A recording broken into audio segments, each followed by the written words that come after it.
Wes, I got to believe that you were thrilled with the way they responded this week after Wake Forest. That's got to say a lot of good things about what the level you can get to later on this season. No doubt. Just you saw the heart and soul of our team, just the grit, the leadership, perseverance, just battling, going back to work, next play mentality. It was really cool to see. Can you walk us through that Barrett Carter sack and how that helped set the tone for the start of the second half? Yeah, definitely. That was probably I feel like probably one of the biggest plays in the game. You boil it down to a couple plays here and there, but just the momentum, the energy, just created great momentum in the second half. And then obviously the third down sack was huge as well. Wes, from a recruiting standpoint, just with all the prospects you had in attendance, how big is it for you guys to have, maybe your best defensive performance of the season like that in a top 10 matchup? Yeah, no question. And just the atmosphere, it was electric in there. Credit goes to our fans. And they showed up and showed out, just the atmosphere with all the lights going. I mean, there's not a better game day environment than that. Coming off of Wake Forest, what did you say to the guys last week to get them prepared for this game and have that kind of level of excitement? Yeah, we went back to work. Everybody knew that it was going to be a great atmosphere, game day. You don't really have to motivate the guys for that, night game in the Valley and all that. But we just went back to work. Just master the basics, just get better with our technique, discipline, details, try to execute with better precision, play in better technique, better pad level, and just went back to work. And the guys responded, coach them hard, coach the details, and, obviously it showed up on Saturday. Wes, what does Boston College present for you guys this weekend? Yeah, it's going to be a great challenge. It'll be a great environment, night game up there, red bandana game, and just another stepping stone for us as a team. Win the week, 1-0. And last year I think they threw for like 311 yards on us. So, veteran quarterback played really well last week, so that'll be a huge challenge. Zay Flowers is as good a receiver in this conference. And be a huge challenge for our back seven and a couple other guys that are really good players, and we got to do a great job. It all starts up front, winning the line of scrimmage, dominating up front, and then obviously, controlling explosive plays in the back end. It always seems like Boston College has like one of the largest offensive lines in the ACC and college football. Is that the case again this year? Yeah, most definitely. They're a little banged up and have had to move some guys around from the defensive line, moved over there and stuff. But, it'll be a great challenge for our front. Everything starts with them. We got to control the line of scrimmage, create great knockback, win our one-on-one matchups in our pass rush games, and set the tone with the big guys up front. From Zay Flowers, what is it just from seeing him, what makes him so special, what makes him such a challenge? Yeah, I mean, just a really savvy route runner, has great short area quickness, great long speed, elite ball skills, tremendous play on that deep ball against Louisville this past game. So, I mean, just a really veteran guy, really solid, does a lot of things really well. I guess Coach Winnie was talking about Nate Wiggins just having some moments of immaturity against that Wake Forest game, having to sit him down, tell him to channel that energy in the right way. I mean, did you Definitely see more poise, I guess, out there against NC State, the way he channeled? Yeah, no question about it. I think he arose to the challenge that we presented him last week, and he played really solid for us. Do you think you saw that in general in the secondary? Toriano, obviously, maybe.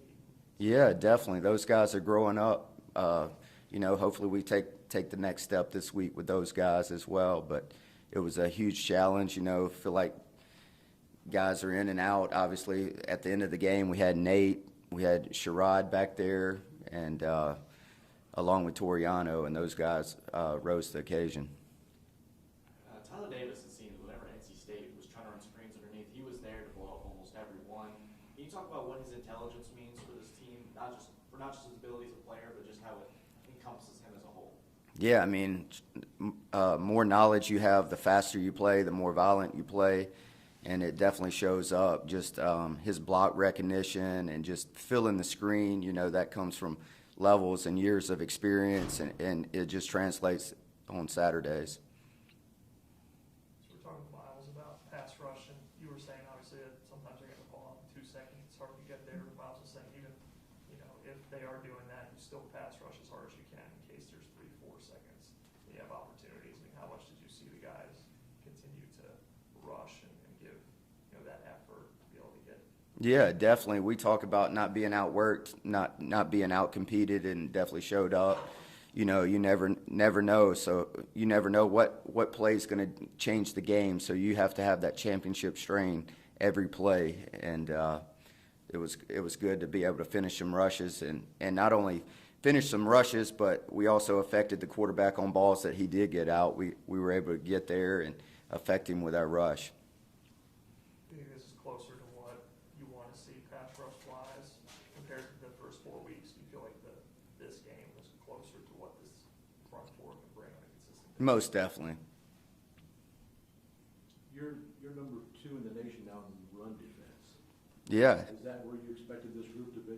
Yeah, no doubt. I think with the talent that we have up front, the mindset that we have, I expect us to be up there. That just, that says a lot about your defense. We talk about physicality, and there's no better stat that measures that than rushing defense that I feel like. And just being able to be up there, hopefully we continue that trend throughout the second half of the season, but just controlling the line of scrimmage, making teams one-dimensional.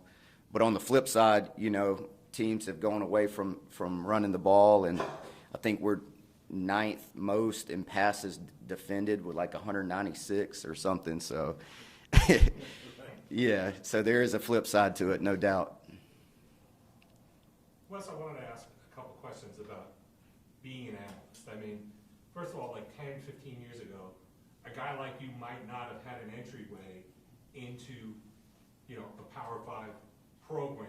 And also, what's it like now that you're a coordinator, just having a couple of extra voices to bounce different things off of or get a different perspective?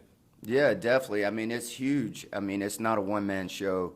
There's a reason we have a whole staff devoted to that type of stuff, just great resources throughout our building, whether it's bouncing stuff off our offensive guys or the guys in our room, and just being able to get a second viewpoint, from guys that you trust and know that they've put in the time, put in the work, they study the game and know what's going on. So, I mean, it's a huge resource, no doubt. Did you know where you'd end up when you joined this program as an analyst, or was it just kind of, here's an entryway into this sport? Yeah, I mean, just kind of the entryway. I mean, I came here as a graduate assistant, coaching on the field, running the scout teams, and, like any young coach, just have those goals and aspirations, just continue to move up any way possible. And, some guys go FCS and coach positions. My opportunity was within this program and then getting a shot to go to the NFL. So,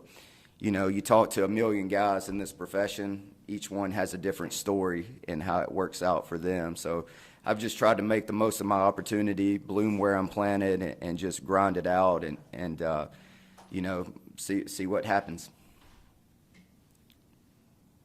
Any questions for Wes from Zoom?